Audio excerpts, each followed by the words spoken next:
welcome back to another episode of the UK The Creator channel. We've been designing logos, and today we have followed through on yet another very popular logo that we see in the internet and everywhere around us. It's the Instagram logo. It's going to be one of the little tricky ones that we'll have, but here we are, and it's time for us to get into it. So firstly, there's little things that we have identified in the logo, which is the square, the rounded corners. We've learned how to do that through doing other logos, and the other thing is the color mixture here. So now that is going to be a little technical for us, the beginners, and I'm going to show you our way around this. So firstly, we'll get our square, hold Ctrl to give it the perfect square, to draw it, and we'll click on P to keep it in the middle of the page. Now to give the rounded corners, we use the shape tool, and the shape tool will just make the corners a bit rounded. As you can see, I am now using Coreldraw 2021. I had a little upgrade because I had a little problem with the older software. So now that we've done this, it's time for us to explore this little tool over here called the mesh tool. It's where you normally see the interactive fill tool and the smart fill, but this one is right here, and I know a lot of designers don't really use it, but it's going to be very necessary for us to do so in designing our Instagram logo. So click on this, and what we're going to do right now is go to the top and increase the grid sizes. We're going to increase it because now, as you can see from the logo, it has several colors. There's a kind of yellow and an orange and a pink and a purple and a blue. So we need to increase the grids. We need to increase the grid sizes in order to accommodate more colors. Sorry. So what we're going to do here is increase this into about 10. Increase this as well. Let's make it 10 each. Then we'll select a portion of the top. I'm not pressing any controls or any shifts, just select them, and I have used the eyedropper tool to pick these colors already, so I advise you to do the same before you start doing this. So you click on that, and as you can see, one box wasn't selected. I'll add this color with it as well. I'll do that now. Yeah, that seems fine. And next I'm going to do is for the yellow, I'm going to select some boxes as well. Okay, then I'll click on this, and I think that looks good. Then what next? I'm going to select the one at the middle right there, a few boxes, and I think that's okay. Click on the pink there. Should I add more for the yellow? Yeah, that seems fine. Then I'm going to do this corner, a few pinks I think. So select that like that and apply it as well. Then this color that has a little bit more of a thicker pink, select some more boxes, apply it over there.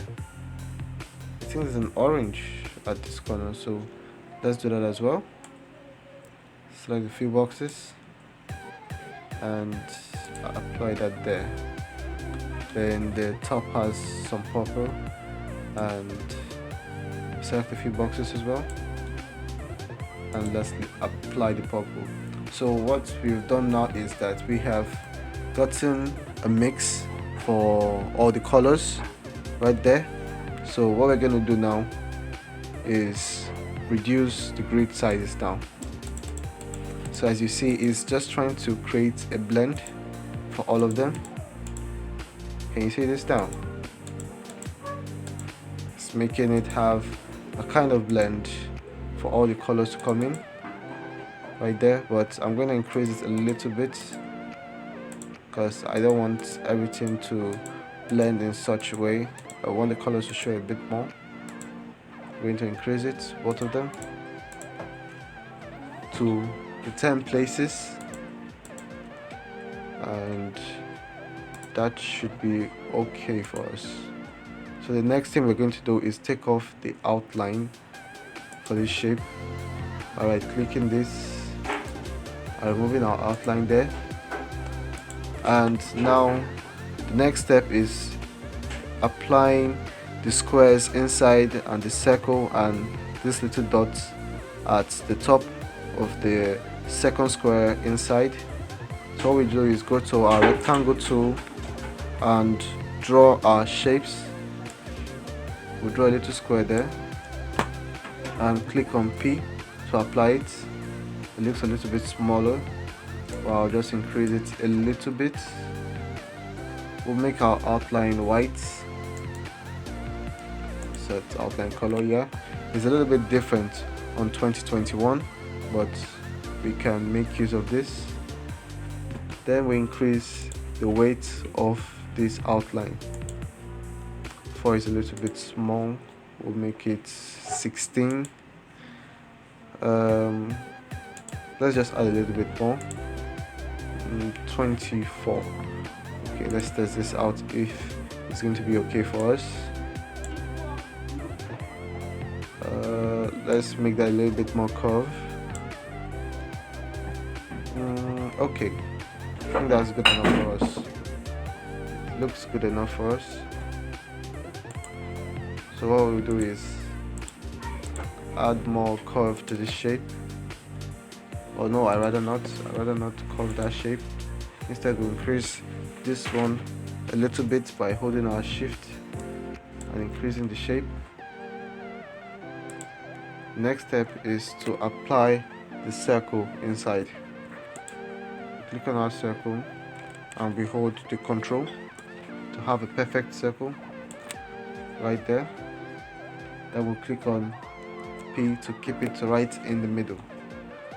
Okay, so now I'm feeling that the outline is a little bit thick, so I'm going to reduce it to 16, yeah, and just increase this a little bit. Okay, that's fine.